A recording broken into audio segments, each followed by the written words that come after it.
The problem is that it's got a bad press. People laugh at health and safety. Oh, it's just to stop people doing things. You can't play conkers in the playground because of health and safety. You can't climb up trees because of health and safety. Health and safety is designed entirely to make risky jobs safer, if possible, to eliminate the risk altogether. My name is Len. I am a member of the Oxford Diocesan Guild of Church Bell Ringers Towers and Belfries Committee. I'm responsible for the maintenance of the bells in my own tower, and the reason I'm talking about health and safety is that I'm a retired civil engineer who's spent most of his 40-year career working on heavy construction sites. Before the advent of the 1974 Health and Safety at Work Act, we didn't have any real clear understanding of the cost of accidents to the economy in this country. It wasn't until the Act came into force and forced employers to consider the risks to employees and others that we began to understand just what we were doing.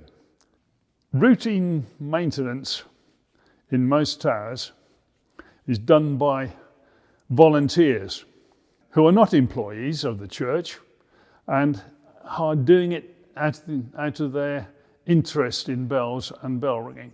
We need to look at our working environment. You, when you go to work in the tower, need to be aware of what the dangers are to you and to other people. This video is to try and understand about how easy it is to assess the risks and to find a better way of working that eliminates the dangers. What is risk? Well, we live with risk every day. Everything we do has a risk. We encounter all sorts of hazards that can do us damage. I like to make it simple. A risk is something that I need to say, if I do this, will it hurt me? Will I hurt somebody else? If I do this, will I regret it because I don't have the knowledge or the skills to do it properly and it's all gone wrong? How do we assess risks? Well, we assess risks all day long. Every day we assess risks. Crossing the road is a risk. What we're really looking at with the Health and Safety at Work Act is the severity of that risk. Crossing the road. If I don't look where I'm going, I could stumble down the curb as I step onto the road, or I could trip up the curb as I exit the road. More importantly, I could get hit by a car. That could be a simple bump, or it could mean I end up dead. And that's what I mean by the severity of risk. Having taken that action, what is the result to me? It could be anything from cuts and bruises to serious bodily harm to death. And the same applies to when we work in the tower. We can do things that are very simple, which have disastrous consequences. We need to look at our working environment. You, when you go to work in the tower, need to be aware of what the dangers are to you and to other people.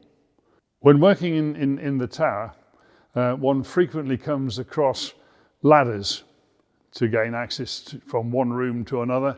When climbing a ladder, it is very important to maintain 3 points of contact for your own safety.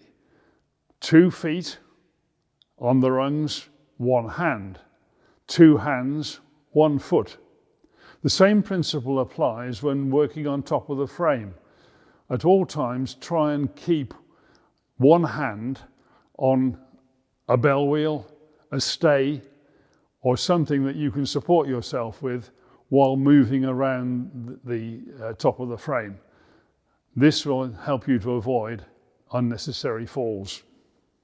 Frequently, People think it's okay to climb up the side of a bell frame and scramble about on top of the bell frame and do whatever they're doing without really thinking about it. But is there a safer way? Would it be better to have a lightweight short ladder that you can climb onto the frame and even climb down into the bell pit afterwards? I do. As I've got older and less agile, it's become a godsend. The things that we do can be written down and then you can think about them. Have I got the skills to do this job? Do I need to call in for professional help to help me? Do I work in the tower alone?